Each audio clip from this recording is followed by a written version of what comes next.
baisse du QI, de la culture, de l'intelligence, du quotient intellectuel, etc., de façon générale, partout, en Occident et en Europe.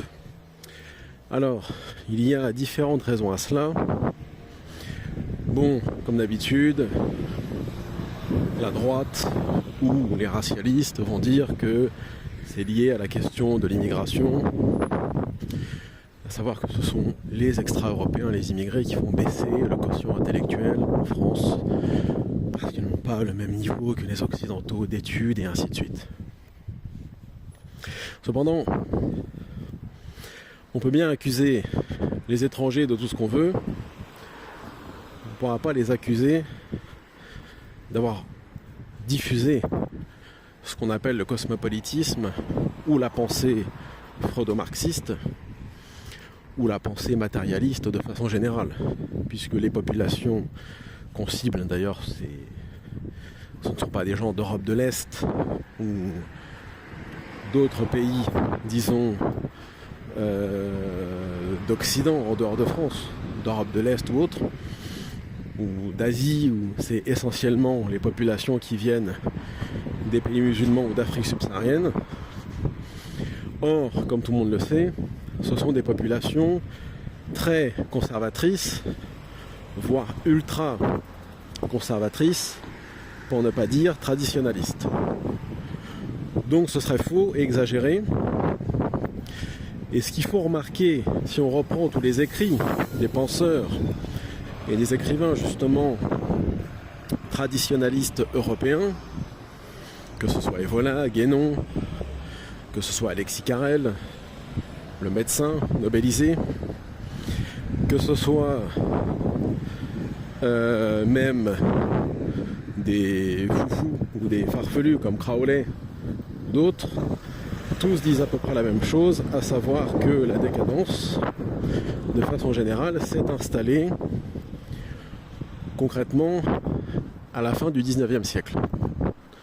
C'est-à-dire une période où la foi a baissé fortement sous l'impact, ou le progrès, ou les avancées, soi-disant, de la modernité, de l'industrialisation, de la science, ou du moins d'une mauvaise science, parce qu'il y a la science positive et la science négative. Bon.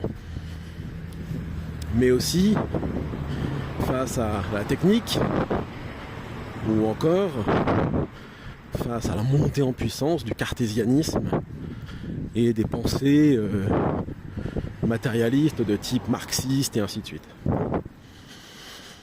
Ça, pour le coup, c'est pas vraiment la faute des extra-européens et encore moins des musulmans. Mais à la limite, soyons honnêtes, c'est pas la faute non plus des païens d'Asie, que ce soit les bouddhistes, les hindouistes, etc. Donc,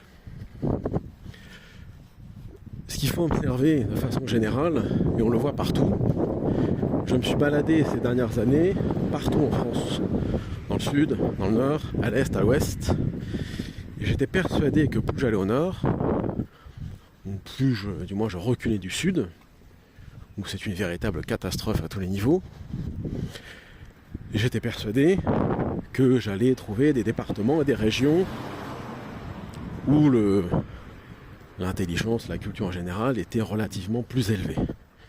Et en fait, j'ai retrouvé exactement les mêmes comportements, les mêmes attitudes.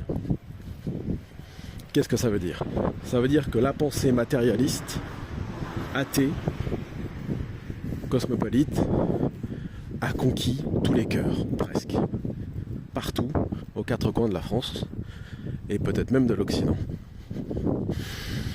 Donc, ce que je dirais à nos jeunes, sans aller plus loin dans l'analyse, parce que c'est une courte vidéo, c'est si à un moment donné, vous cherchez réellement à sortir de cet enfer qu'est le progressisme et la pensée, on va dire, matérialiste actuelle, pour ne pas dire le nihilisme de façon générale, eh bien le minimum, si on n'a pas le temps d'apprendre sa religion en détail, le minimum syndical, c'est de lire. N'importe quel bouquin, mais il faut lire. Il faut se cultiver. lisez tout ce qui passe entre vos mains, que ce soit des ouvrages politiques, scientifiques, des romans, peu importe. Plus vous lirez, plus vous allez vous cultiver, plus vous allez affiner votre esprit et plus vous sortirez de la bêtise ambiante et des mauvaises traditions.